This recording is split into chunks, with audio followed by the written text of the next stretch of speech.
Joey Latenzio says, hi, I was wondering what you thought about the cheaper hydraulic steering system like Vevor, if they're worth it or should you just stay with mechanical steering?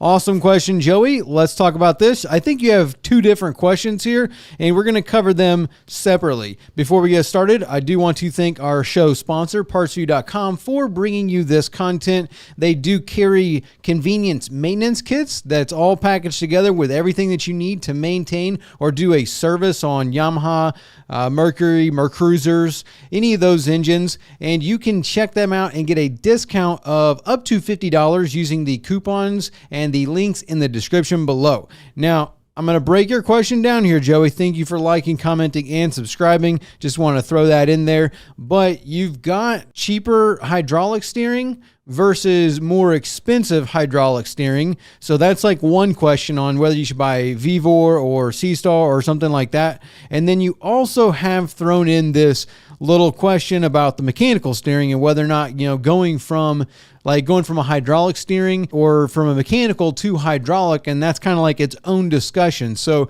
let's talk about the cheaper hydraulic steering first, like Vevor.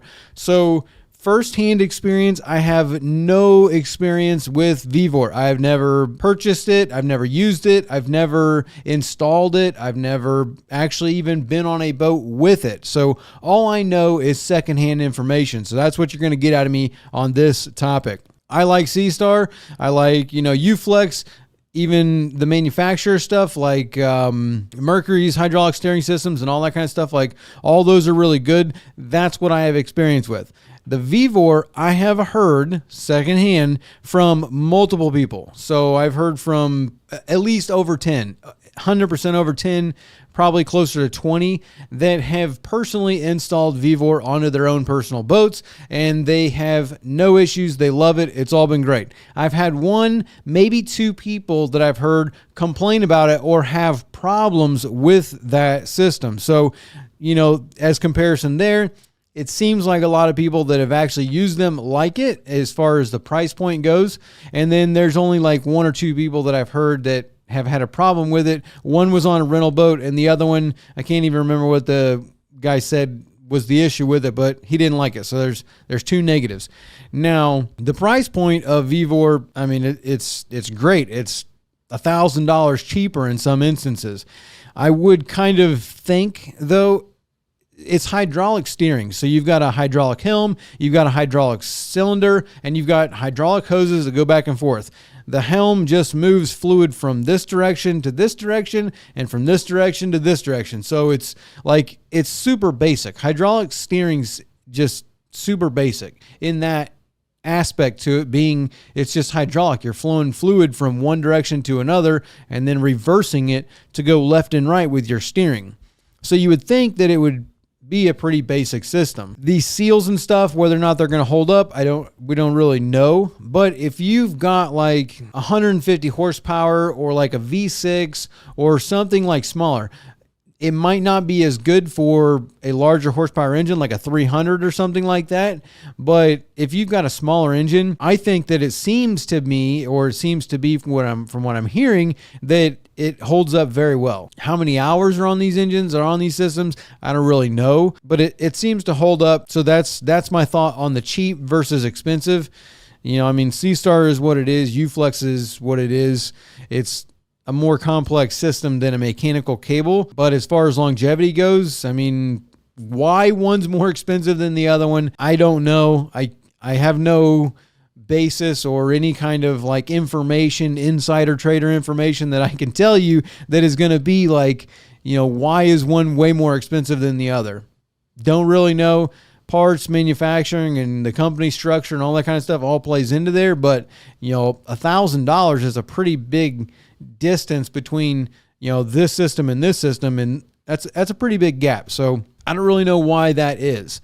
As far as your mechanical versus your hydraulic, though, on that question that you're talking about, again, if you're below 150, like let's say you've got a 115, you got a 90, you got a 75, a 60, a 50, a 40, something like that, I don't really see any issue with the mechanical cable. It's tried and true. There's nothing to it. It's a cable. It will eventually wear out, maybe 20, 30 years down the road. But for the most part, it's a pretty bulletproof system. It's a mechanical worm gear or a rack and pinion, depending on what you've got, and then a cable that just goes back and forth. So there's minimal moving parts. So as long as it gets greased when it's put in and it gets used regularly, I don't really see it's a mechanical cable. Outside of rust and corrosion, it's very, very basic. So I don't see anything wrong with it. And also most of mechanical cables with the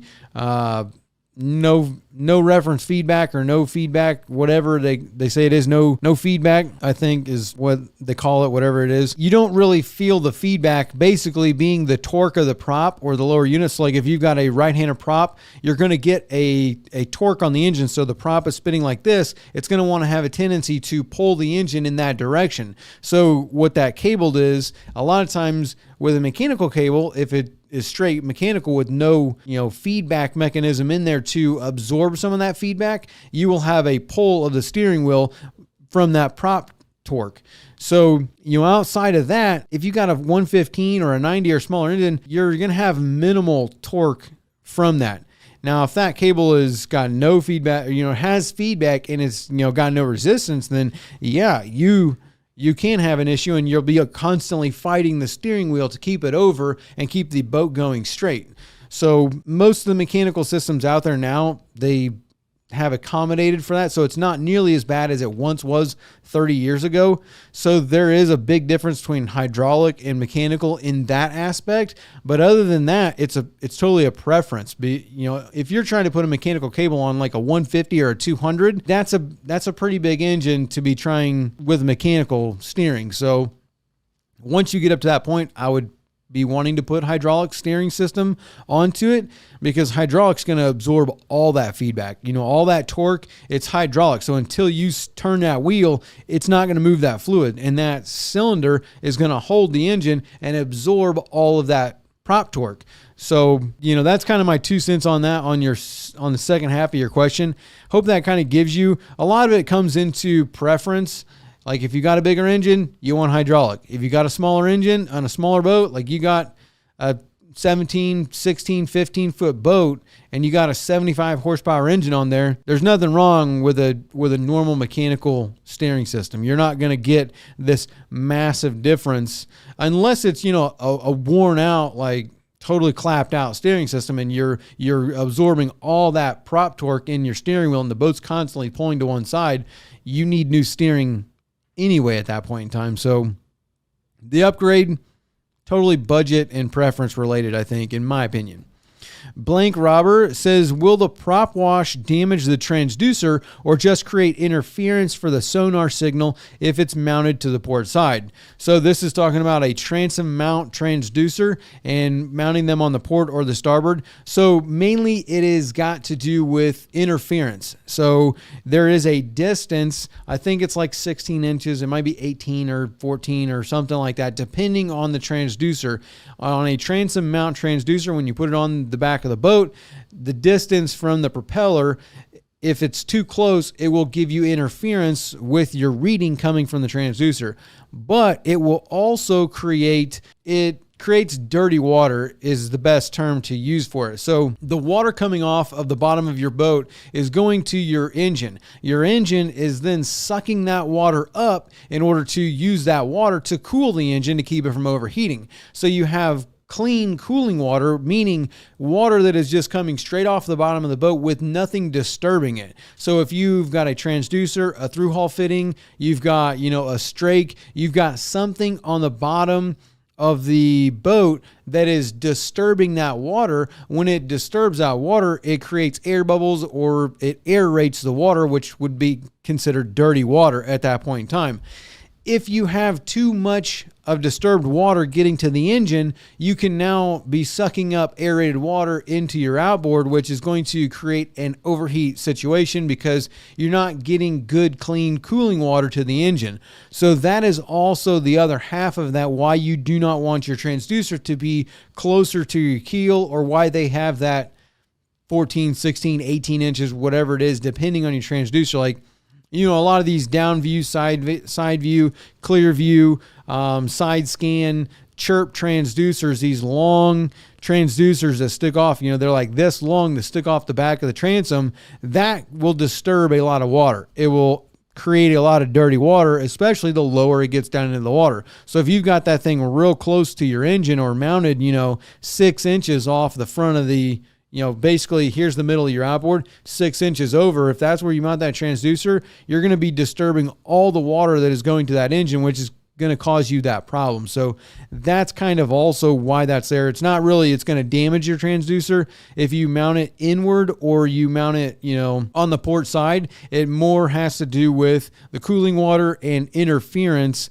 from the prop, that the prop spinning is going to give you a false reading or interference on your sonar signal. Stone Hands says, was wondering when you run it, being the outboard engine, on the hose, do you just supply water to the washport, or do you have water to the lower unit water intake holes, or are they taped off? So when you run your outboard on the flush attachment, there's a massive discussion. We've talked about this ad nauseum or a lot. We've talked, we've had this in multiple videos, but a lot of people want to know this. So basically, if you are going to run an engine, it depends on the size. If you have a giant 600 horsepower or 425 or a massive engine, a big block, a V8, something like that, if you have a big engine and you run it on the flush port, you might not get enough cooling water to cool the impeller or to cool the engine.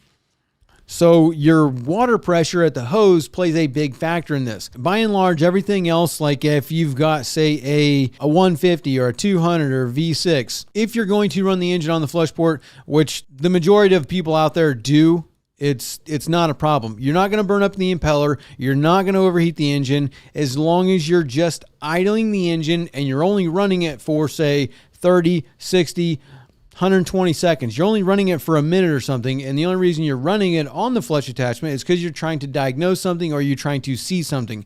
If you want to check to make sure the engine starts, if you want to check to make sure the engine shifts, if you want to get fuel pressure, if you want to get a reading from the engine and you hook it up to the flush port, you can run it. There's going to be enough water going through the engine and going down and soaking the impeller with water to where you're not going to burn up the impeller and you're not going to overheat the engine. You're only running it for a minute and you're only running it at idle being 600, 650, 700 RPM. The impeller is not going to be spinning fast enough to push the water off of it and overheat it and wear it out. So no, when we run the engine on the flush hose, we're just supplying water to the flush port. We're not putting muffs on it. We're not plugging the holes. We're not doing any of that stuff because we're doing a very specific test and we're trying to get it done and it's not going to damage anything.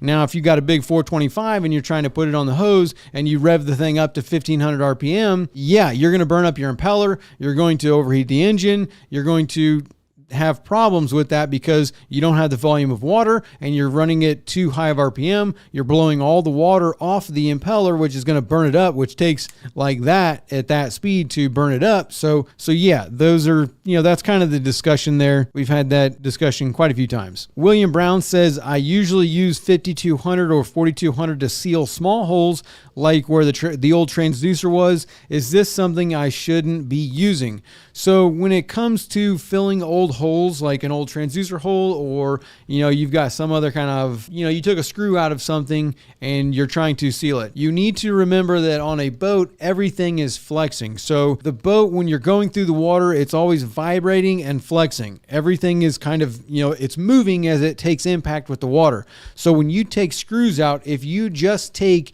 say, 5200 or 4200 and you fill that hole, especially if it's below the water line, eventually that sealant is going to come out. It's going to work its way out. Water is going to work its way into it, and it's not going to be sealed because you just put sealant in there. And with the flexing and the moving and the water intrusion, the water doing what water does, it just eats into everything. So you need to also put something in there.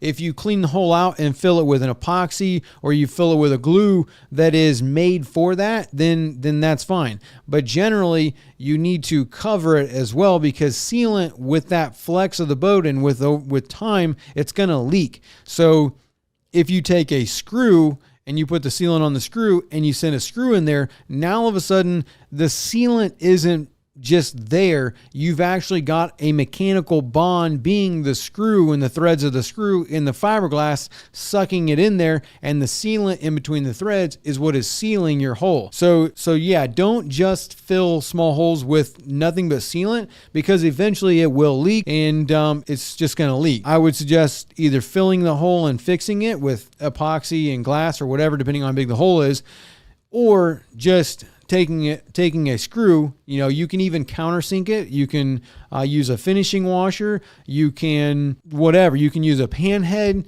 Just seal it, put some sealant on there, put the screw in the hole, and that is going to actually seal it. It's going to, seal it to where no water's going to mess it up. Turbo, would love some of your tips on pulling wire through T-tops and bins. Looking to rewire an aftermarket T-top soon.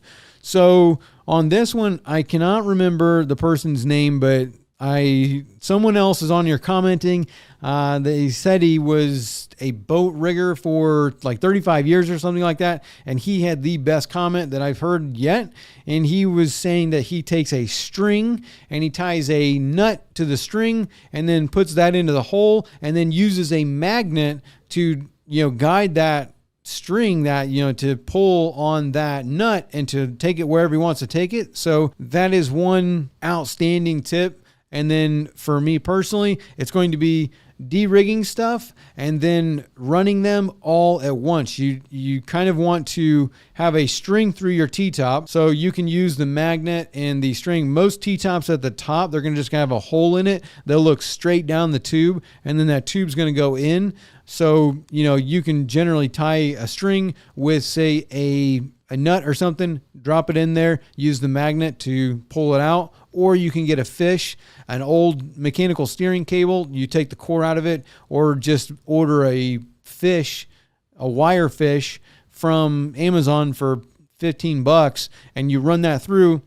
tie a string to it, pull it back through, and then bundle all of your wires up really tight, really nice, all at the same time. Don't have it gets kind of difficult when you try and do them individually, but if you have everything that you're pulling up there, you wrap it all at one time, you can kind of you stack your wires to where you've got the biggest plug at the top and then smaller plugs all the way down the bottom, so that way it's as narrow and small as that thing can get, and then you pull them all up to the top and then run them out. But other than that, there's not really any trick to it. It's using a fish or the magnet with the string and the nut, and being very, very patient. And liquid electrical tape, or not liquid electrical tape, but electrical tape, as well as using wire glide. I think it's Klein wire glide or wire lube or whatever it's called. You can get at Home Depot for $15.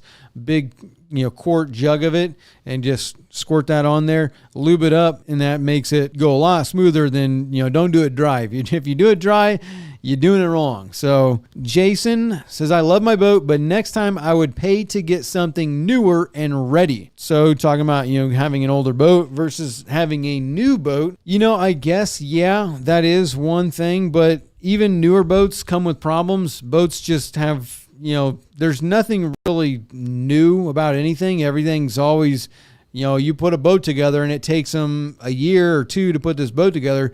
By the time you get it together, some of the components are already a year or two old. So are they really new? There's kind of that discussion, but it depends. I think that having something that's, say, 4 years old, generally, depending on how it was used and maintained, it's not really that bad of a thing. I think there's nothing wrong with used. How new or how old, that kind of would be the better statement. I don't know how old your boat is, or what boat it is. So the sweet spot's probably, say, a 3 to 6 year old boat with 400 to 600 hours on it, because that means the boat's hopefully got services, it's been getting used, everything's been moving. So I think that's probably your sweet spot for a newer boat. Michael Nagel's Salt Life. When offshore fishing, I see some people leaving the engine at idle all day.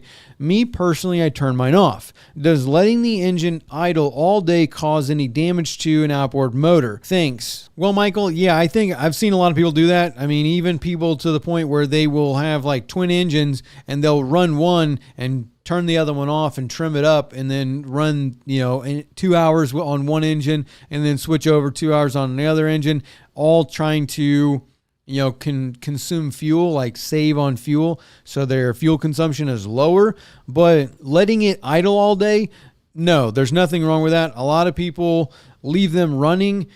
Usually, so a lot of people, when they're just either bottom fishing or they're drifting or anything like that, you're running your GPS, or not really your GPS, but you're running your sonar, your fish finder, your chart plotter, like you're running your electronics and the sonar. You're also probably running the radio, which most radios have an amplifier, and then you're probably running other stuff, your live well pumps and maybe even a couple lights and maybe a phone charger, stuff like that. So you're consuming electricity. So a lot of people, they let their engine idle all day because at idle, depending on the engine, is going to be producing, say, 13.2 or 13.5, or maybe even like 14.2, depending on, how good your alternator or your stator is. So you're charging the batteries. So they're letting their engines run in order to keep the batteries charged up because you're consuming electricity while you're using the boat out there.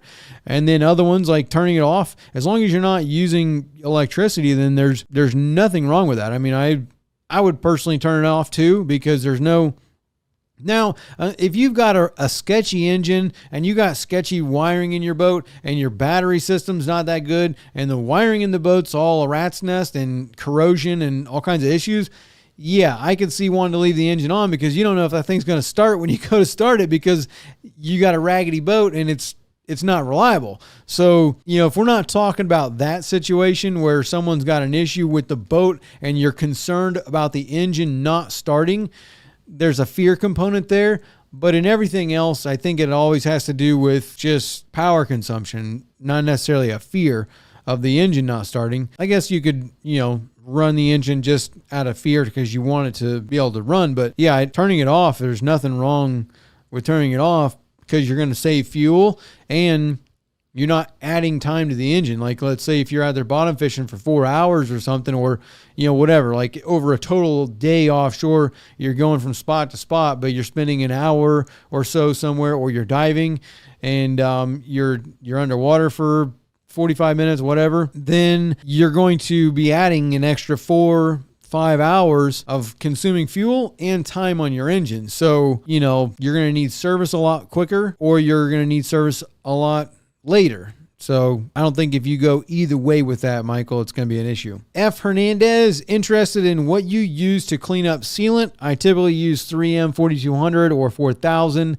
I use WD-40 and it works well but leaves oily residue. So yeah, if you use any kind of oily product like WD-40, it's going to work amazingly when you're cleaning up the sealant, but yeah, it's going to leave a residue. Generally, I will, depending on what I'm sealing, I'll either tape it off if it's a longer thing. That way you can just wipe it dry, doesn't matter. It goes onto the sides of the tape and then you just pull the tape off and you got a nice, clean, beautiful line. Or I'll use a degreaser, LA Awesome, Simple Green, soapy water. Doesn't really matter. I mean, soapy water is great. Just get some hand soap, body wash, whatever you got. As long as it's not like a gritty soap, like if you've got a Gojo or whatever it is, like an actual, a very abrasive type of hand soap, I wouldn't use that, but just some soft soap, then, soapy water's great. That's what I use. WD-40, yeah, it's going to work great when you're cleaning it off, but you're going to have to deal with that oily residue. And especially depending on what you're doing. Like if you're on an older boat with older gel coat, that older gel coat is going to absorb whatever you're doing because it's dry, old gel coat. It's going to be wanting to absorb anything.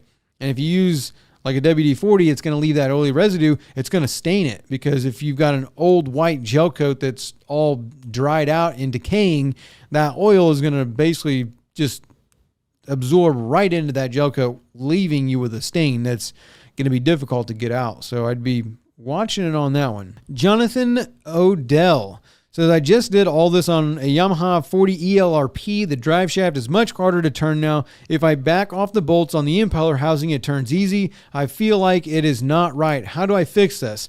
So we're talking about doing a impeller job on a lower unit on a Yamaha. This is going to happen as long as there's not something else going on here. Like, I can't say this is 100%, but I would say 99%, this is what's going to be happening here. Whenever you take your impeller and you put it on, you're saying, you screw down the impeller housing and it no longer turns easy. That's because you got a rubber impeller that is squeezed inside of the impeller housing, and that rubber is stopping it from turning. So whenever you put your impeller housing down, the impeller is going to be a dry impeller on the metal inside of the impeller housing. It has to be that way. That's what creates your suction, creates your the pressure. So to move the water, you're fighting the impeller. So yeah, you'll probably be able to twist your drive shaft like this with no problem without the housing. As soon as you put the housing down, you're just going to take your whole hand, because the vanes of the impeller are, you're dragging those around. So you're going to have to use your whole hand to turn it after that. So that's what's happening. You don't need to fix it. It's all good to go. It's just what it is. You're fighting the impeller, and not a big deal. Blitz Cast Fishing, New Caledonia. I get nervous when I see you heat shrink those connectors in the bilge area with the fuel tank there. Any risks? So yes, massive risks there whenever you use a torch to heat shrinks, depending on what it is. But also, you can smell fuel. Like, you can smell fuel in a bilge, and it's the fuel vapors that are going to cause you an issue that's going to be, it's going to explode. But if there's not something wrong with the fuel, like, you don't want to take your water separator and replace it and then have fuel all in the bilge and then use a torch, you're going to blow the boat up. So there is a risk there, but with no fuel in the bilge, no vapor, your fuel tank should not be leaking fuel vapors into the air. So yeah, I guess there is a risk, but at the same time, if there's no fuel in there, you'll be able to smell fuel. Like, you'll be able to smell it before you go blowing it up. So yeah, there is a little bit of a risk, but I think it's a lot less of a risk than you think. Unless you got a fuel leak, then you got a problem. But yeah. AKA DCP, why not power components individually? Talking about a NEMA 2000 and NEMA 2000 backbones and the power on a NEMA 2000 backbone. So all of your components on the boat are going to be powered individually. Your MFDs, your sonars, your sonar hubs, your autopilot pumps, your autopilot controllers, your stereos, your amplifier, like all your electrical components are going to be powered individually. But the backbone to NEMA 2000, which is the network that allows all of those components to talk together, that also has to have power on it as well. That's what allows, think about it like streets in a city and your car. Your car is the electronic, and you're driving around the city using the streets or NEMA 2000, your backbone, your network, and the network has to have, stoplights and stop signs and all this other stuff to flow the traffic. If you're driving your car being the electronic through the city streets being the network, NEMA 2000, when you come to a stop sign or a stoplight or whatever, that needs to have power on its own. So the network needs to have power, and the component just uses that network to send data around to each other and let them talk to each other. So that's why you have power to your backbone, and your components are also individually powered because they need power to light up, display, and operate, but the network needs power to allow them to talk to each other. So if you've got a big problem with communication, like you're losing autopilot or your radio's not showing up on your MFD, or you're not getting engine data on your MFD, a lot of that is network related, meaning you don't have power on your NEMA 2000. So making sure you have clean power on that network is like the number one troubleshooting to make sure, when you've got a communication issue. But That's what's going on there. Jeff Heinz says that upholstery turned out great. How much did that job cost, or what would he typically charge for that? Maybe you get a volume discount. So we're talking about the cushions on the Boston Whaler, and those were $2,800. So anytime you get something like this done, if you're getting upholstery done, if you're getting fiberglass done, if you're getting, something custom like that done, it's always gonna vary. Yes, we did get a discount on that because we use him and give him a lot of business. So there is that. But at the same time, whenever you get upholstery done or something like that, generally the person, whoever's doing it, the company, is going to come look at your boat and then discuss what you want, how much you want, because everything can change. Like the type of foam that you use is going to make that price vary greatly. If you use some cheap, soft, open cell foam cushion, and then you compare that to the hard closed cell, like waterproof seat cushion foam, they're way different in price. One's going to be way better than the other, but it's a massive difference. And then also material, how much stitching is done, what color, what's the shape, how much is it going to need? Like if you start putting cord around the cushion and doing designs, all of that is going to add to the price. So, they'll usually come and say, what kind of foam do you want? And then what color do you want? And then do you want any kind of designs or accents on the cushion? And then they will come up with the price based on that. So what he would normally charge for that, I would say that's probably like, I don't know. I mean, $2,800's pretty a very good price. I would say it's probably like anywhere from $3,000 to $4,000 worth of cushions based on where you live and who did it and what material you used. What we did there, I would say, yeah, 3 to 4, somewhere in there would be what he would probably typically charge someone to do that. Jake Jacobson, what do you recommend for a decent audio system? I bought one before off Amazon for my river jet boat, and after a year it quit working. Yeah, I mean, those cheapy cheaps on Amazon, if you're getting like a car stereo or any of those ones with the face plates that come off, that's all junk. I wouldn't get any of that. Any of them that are open as well. So any of them that look like a car radio and that you put them in and they got holes in them to release heat and it's got a metal chassis on it, like all that's junk. None of that should be in the boat. Like that stuff's not going to last. I would be going with, honestly, I would just stick with like Fusion seems to be for the price. Like you can get an RA210 for $270, which is a really good head unit. It's all closed. I think it's a pretty good deal. You can go with there's the RA210 or there's the like maybe an RA60 or something like that might be what it is. It's only like $200. But if you're going to buy one that's like $80, it's probably not going to last very long. So I'd go with like a Fusion. JBL makes a decent one. I put an Infinity one in before, and that one seems to be pretty decent. That one lasted like, I had that boat for 2 years. No, I had that boat for like 2-3 years, and that Infinity was pretty good the whole time. So, that one's all right. JBL's all right. Clarion is good, but it all depends on the style. Don't get the cheapy cheaps that are not sealed. You want something that's, sealed, that's not going to be able to suck in water because it's in a boat. Everything's going to get wet, and the air, the moisture, you just can't have it opened up like, a car radio is. Wood and watch. I know it's pretty basic, but putting electrical tape around the hose clamp to, I assume, prevent marring was pretty slick. This is talking about the Boston Whaler where we found those live well hoses. The live well fill and the live well dump hoses were running across the top of the fuel tank in that boat, and there was a piece of starboard that went on top of it, but the starboard, because starboard flexes, it's a piece of plastic, they made aluminum like tracks like these, it's like basically like an I-beam basically, and they put those as like to give the starboard structure underneath it, and then put those down on top of the hoses, which just smashed it, cut holes in the hoses.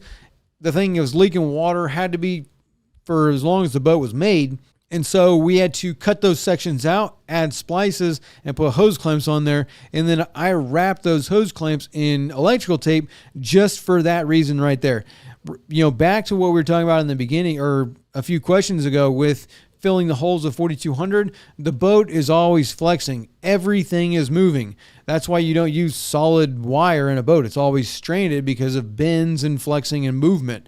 Everything needs to be able to have tension relief and be able to move. Like, marring will happen. Like, if you get a screw through something, if you've got a hose clamp, you've got a wire that's resting on a piece of metal, on a whatever, on a through hull fitting, on a anything. It doesn't matter. If it's metal and the wire's resting on there, as you go through the water, the wire's going to be moving a little bit and it will rub a hole in the wire. So yeah, you need to think about marring with stuff on a boat because it'll cause you all kinds of problems. In a few years, someone's going to have to figure out what's going on with that and why it's all messed up. So that is something that for sure, that's what that electrical tape was for, and it worked out great. So yeah, I appreciate you noticing that. I put that in there exactly for that because that's something that you might not normally think about that makes a big difference because whoever has the boat later on, and if you have a problem with that, like to figure out and find that's going to be a pain. All right, last question is going to be from Aaron Foth. This project was nicely done. Talking about the Boston Whaler. Thank you. That boat came out amazing. Having the shop right next to the storage must be nice for parts. Have you considered a more reliable jack plate other than the Sea Star? Well, yeah. Obviously you got Bob's Machine Shop. You got Atlas. Those are the two, or also the CNC, CMC, Marine, whatever it is. Those are the top 3 brands for jack plates. But I've put 4 of those Sea Star jack plates on so far, and I'm actually pretty impressed. I'm actually pretty impressed with the quality of them and the functionality of them. The first one that I put on was, I'm not sure how many years ago, and I haven't heard any problems about them. I haven't seen any massive problems on them. If you've seen failure on these jack plates, let me know, but I haven't seen them, and I'm actually pretty impressed with it. So, I don't know if I would say that one is going to be more reliable than the Sea Star because it seems to be pretty good. Like, I was extremely surprised when I first got one, however many years ago that was, and put one on it. That was my first thought. I'm like, oh, great. What's this? Like a Sea Star? Why didn't we get why didn't we just get a Bob's? And when I put it on, I was like, and then started using it, I was impressed. I thought it was good. So if you think they're unreliable, let me know why you think that. Other than that, I was impressed with it.